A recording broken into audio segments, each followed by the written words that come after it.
गर्मियों में। सर्दियों में सौंफ और गुलाब के फूल न डालें, खाली सना मक्की और बेशक इसमें चूंडी सी अजवाइन डाल लें।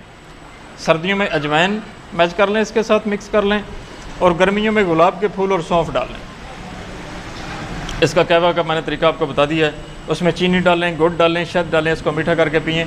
जिनको पुराना कब्ज़ है, शदीद तरीन कब्ज़ है, 2-2 दिन पखाना नहीं आता, 3-3 दिन नहीं आता, वो इसका कहवा 3 टाइम भी पी सकते हैं, सुबह दोपहर शाम।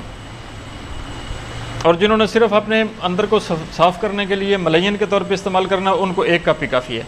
1 कप रात को पिए, सुबह ही इसका रिज़ल्ट सामने आ जाएगा इंशाल्लाह ताला।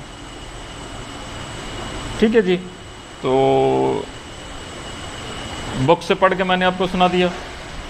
कुछ लोग मेरी बात पे यकीन नहीं करेंगे, तो मैंने इसलिए अपनी बुक को सामने रख के पढ़ के आप लोगों के भाइयों के गोशगुजार कर दिया।